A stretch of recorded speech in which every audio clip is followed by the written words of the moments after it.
Okay, so we can move on to the next speaker. We have Yasser Bezzaz.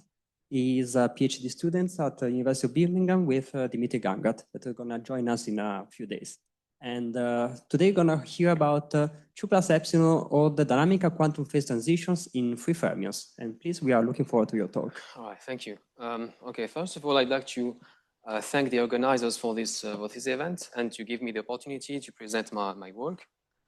And yeah, so I'm going to talk about a dynamical quantum phase transition of order not 2, not 3, but rather 2 plus epsilon. Right, so let's start with a small introduction. So in statistical mechanics, well, you know, when you have a system, a thermal equilibrium with a bath at some temperature, inverse temperature beta, you basically know everything about your system if you're able to compute the partition function. And then you have also, you can define your free energy. And yeah, you have an equilibrium phase transition whenever the free energy becomes non-analytic for some critical temperature. So this is well known, this is equilibrium phase transition. And now, okay, let's define what is a dynamical quantum phase transition. So now we consider a quantum quench in a closed system. So we have a unitary dynamics. And the main quantity here is the Loschmidt echo, which is basically the probability to go back into the initial state, and is defined as follow.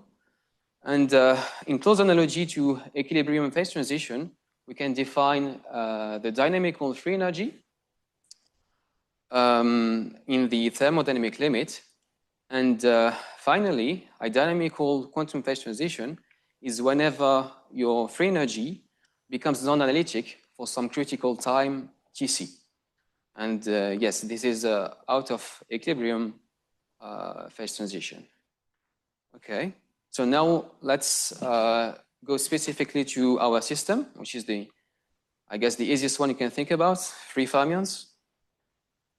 All right, so we consider here a system of n free fermions on a 1D infinite lattice with this tight binding Hamiltonian. And this is the dispersion relation, so minus 2 cos k. And the initial state we're considering here is a double domain wall. So the density is 0, 1, and then 0 again. And the goal here is to compute the Loschmidt echo and to look at the possible non-analycities of the dynamical free energy, which will tell you that you have a dynamical quantum phase transition. Right. Okay, so first of all, we can write this quantity as a topless determinant whose symbol is a Bessel function. And this representation is quite nice because it's useful for numerical analysis. And you can also get some results by using the expansions of asymptotic expansions of Bessel functions and the Sige theorem. However, the main limitation of this representation is that the limits, the large n limit and the large time limit don't commute. So you're able to probe only one specific regime. So we need something else. We can use the Andreev identity to rewrite this determinant as the product of n integrals. And all right, so this is the weight, the exponential weight, which is complex here because we are working in real time. And this is the van der Monde determinant. And finally, we can rewrite this thing into a path integral by taking the large n limit and also the large time limit. And we introduce this parameter, lambda, which is the ratio. And finally, we have this expression, and this action depends only on this ratio lambda. So lambda controls basically the dynamics of the system. Right, and the action S here describes a Coulomb gas. So we have a density of charge under an external potential, W. And here we have logarithmic interactions.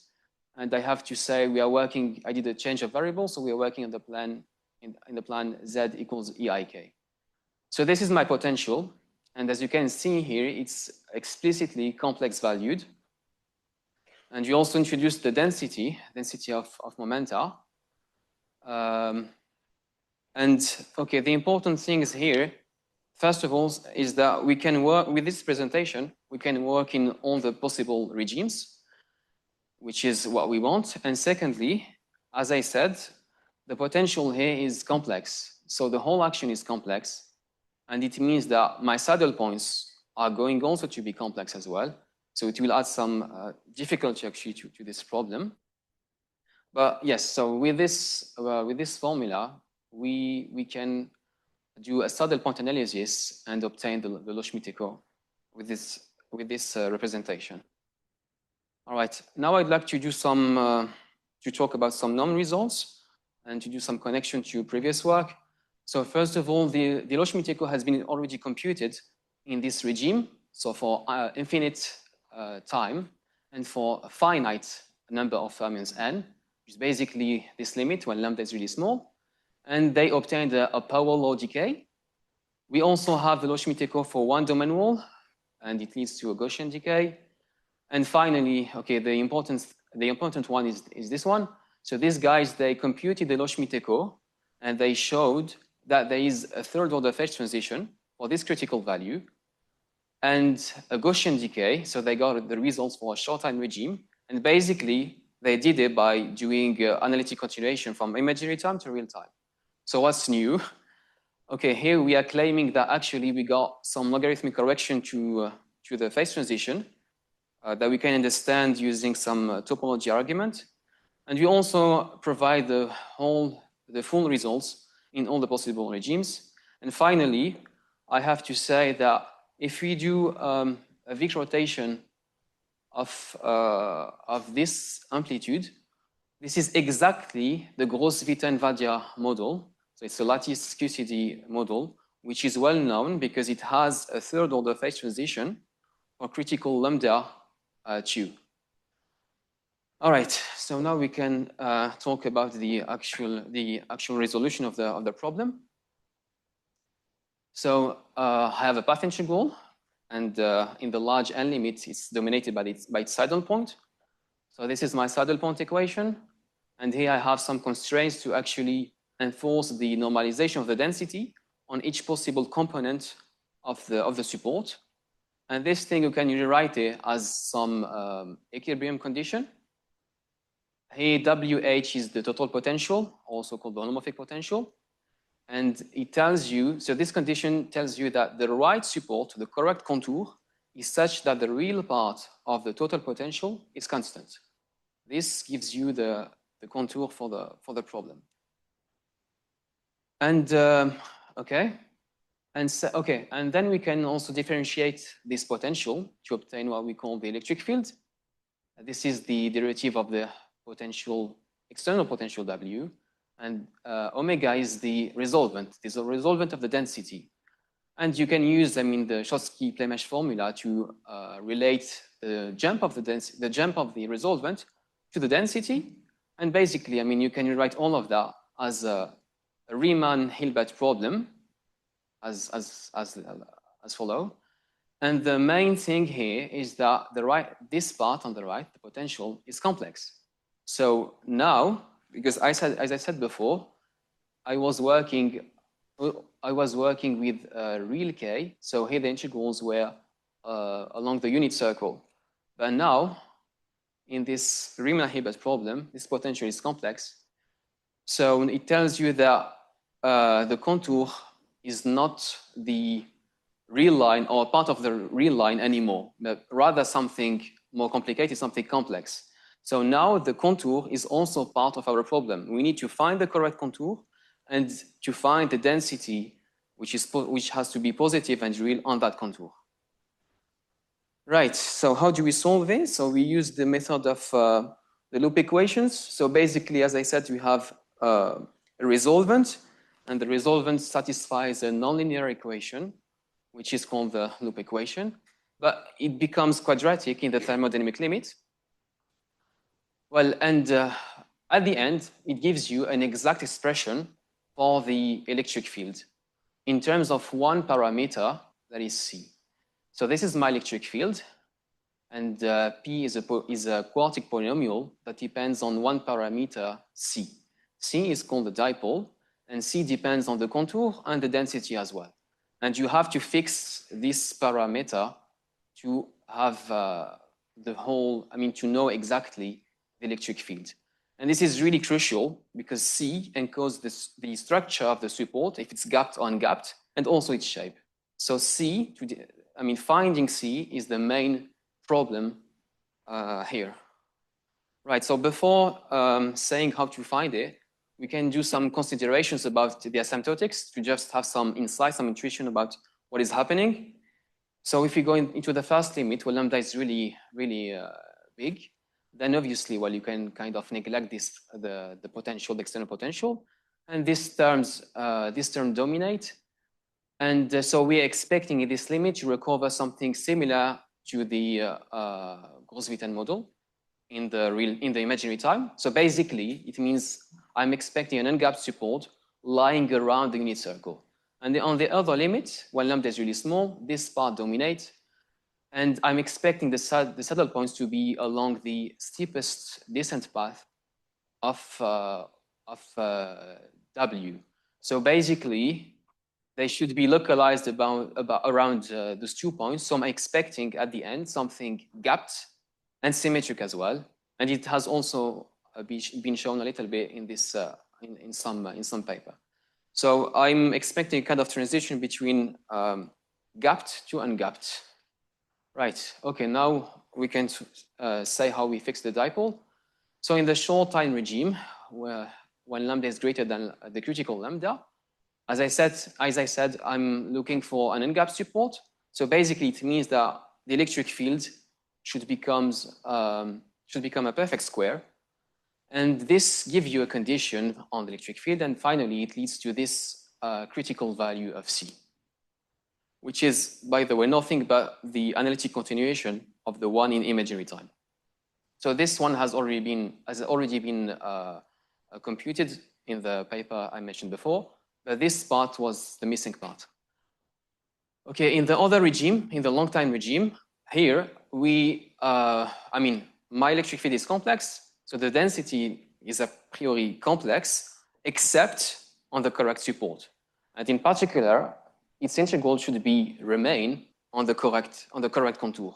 So this condition will give me the correct value of the dipole, because basically this thing gives you the number of particles that lives on the contour. So this thing has to be real. So okay, so now we have basically everything to solve our problem, to find the contour, find the configuration, and look at the phase transition. All right, so that's the results. For lambda smaller than critical lambda, we have 2 cuts. So this piece on the left, and this right piece on the right, sorry. So it's gapped, and yes, we have 2 cuts, and then for critical value of lambda, those 2 pieces, they merge and they become one single connected contour, a cardioid, and it remains like this for the second regime. So we went from 2 cuts to 1 cut, so gapped to ungapped. And this happens for this exact critical value of lambda, which is, by the way, different from the one in the imaginary time. Okay, so that's what is happening in terms of the topology of the contour. So we have a clear change of the topology. And now the interesting question is, okay, what can we say about the order of the phase transition? Is it different from the imaginary time? And the imaginary time, as I said, it's a 3rd order. So here, it's a bit different. So we can actually compute. So we have to look at the second derivative and the third derivative. And as you can see here, in the first derivative, we have some logarithmic part. Basically, it behaves like epsilon over log epsilon. And this thing gives you, for the second derivative, it's still continuous. But as you can see here, we have like a really sharp behavior around the transition. And the third derivative is discontinuous, and you have an infinite jump, which is different from the imaginary time. In imaginary time, you have a finite jump and exact 3rd order phase transition, and you don't have this logarithmic part. So that's the main difference. And now let's explain why we have this difference. So as I said, in imaginary time, in the Gauss-Witten model, what you have is actually the closure of a gap. So this is the contour for lambda greater than critical lambda. And finally, and after that, you have a gap. Yeah. So here we have still one cut and then again one cut. But in the real time, we have something different. We have something called in the literature the birth of a cut phenomena. So basically, we went from one cut to two cuts. And this thing, it has been shown that it will give you some logarithmic correction at the phase transition. And why it happens? Well, basically because the topology is different from here. Like here we have kind of torus and then a sphere, and here this is different. So finally, we concluded that the phase transition here is more divergent actually than a simple third one, and the critical, and it happens for this critical value of lambda. And also a remark, so it also tells you that the Wick rotation doesn't work in the long time regime. Why? Because of the difference of topology. And basically it tells you that the Wick rotation does not commute with, with the large N limit and the large time limit. Okay, now I'd like to talk about hydrodynamics, because what I showed you before is the phase transition in the momentum space. Now you can ask me, okay, what is happening in the space-time? Do you have a picture of the phase transition in space-time? And the answer is yes, we can do it by hydrodynamics. So you introduce, so basically you have to look at the Berger equation, and they like to start with the imaginary time. So basically here you need to solve this equation. You can solve it with the complex characteristics. And basically, so what we want to do here is to impose an initial domain wall, and at the end, to recover also a domain wall. So same state initially and at the end. Okay, and once, let's say you have the solution, right? Now this thing is the dominant trajectories in this process, right? So here we have a domain. So this is the space-time picture. This is the lattice, and this is time t rescaled. That means x over n and t over n. And we have a domain wall here and a domain wall at the end. And what we can see is, okay, in this region, the fermions, they don't move. So basically, they draw this straight line, and they start to move only in this kind of circle. So they move only in this circle. So here they go straight line, and then once they enter the circle, they start to move, and then once they exit the circle, they go in a straight line as well. So if we think about a density field here, basically the density is frozen here, so it's 1 here, it's fluctuating, and here's 0. And okay, that's the plot of the density. And this gives you another picture of the phase transition. So this thing is called the limit shape. This circle is the limit shape. It's the limitation. It's actually the region that separates the fluctuating region here from the frozen one. So density is 0 here, fluctuating 1, and so on. For lambda greater than critical lambda, the two Arctic circles are separated. And for exactly the critical value of lambda, these two circles, they merge. And it happens exactly at the critical value of lambda. So this is a space-time picture of the phase transition. Okay, now you can ask me, okay, and this thing is in imaginary time.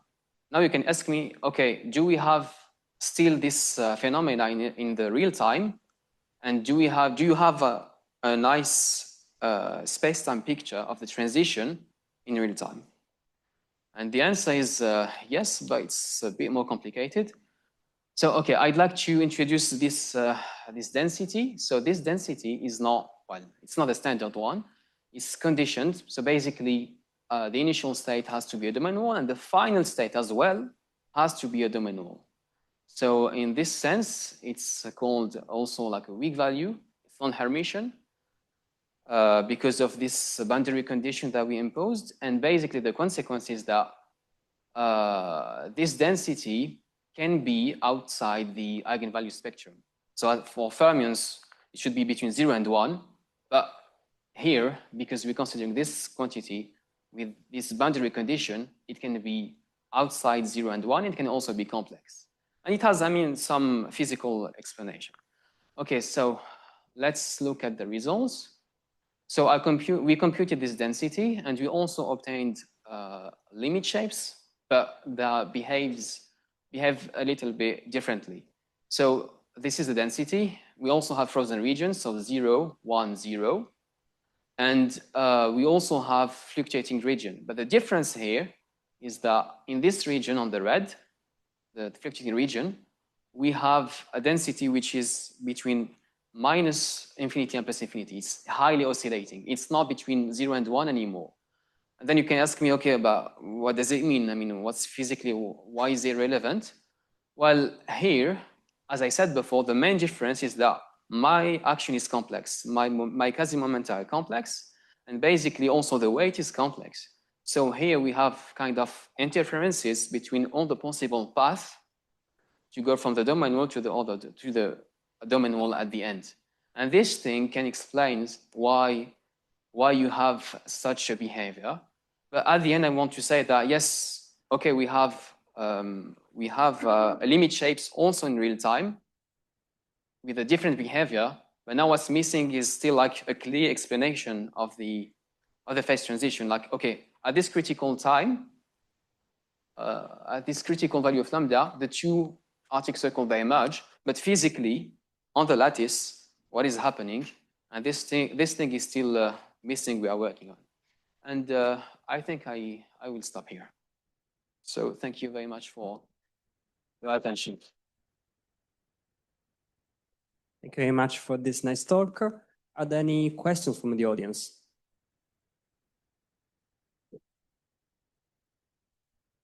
I still didn't understand. Okay, you said that the Wick rotation doesn't commute, so in real time it is not a third order phase transition. But like, what helps you determine it's 2 plus epsilon? Like, I think that part is still not clear. When I said 2 plus epsilon, basically because okay, in the imaginary time we have a third order phase transition. So the jump is finite. It's fine. It's not like this. Like it's a finite jump, yeah, and you don't have this logarithmic part. Here in real time, we have this logarithmic part, and the jump here for the third derivative is infinite. So this is kind of more divergent than just a simple third order. That's why we call it like 2 plus epsilon. Like if you were able somehow to differentiate it 2 plus epsilon times, you'll be able to see a clear divergence. Okay. That's what we meant by this thing. And another question is, can you go to the hydrodynamic solution, the plots? This one. Why does it, I mean, like, why is the evolution only in the circles? I didn't understand usually like... It's not why draw circles, because okay, those are fermions. So, you know, the trajectories, they cannot intersect. So that's the main thing. And also has to do with the fact that I imposed another boundary condition. Like if I impose a domain wall here and domain wall here, it's forced the fermions to do this behavior, basically. Okay, no, because of the boundary condition. Okay. Yeah, boundary conditions. Thank you. Any other question?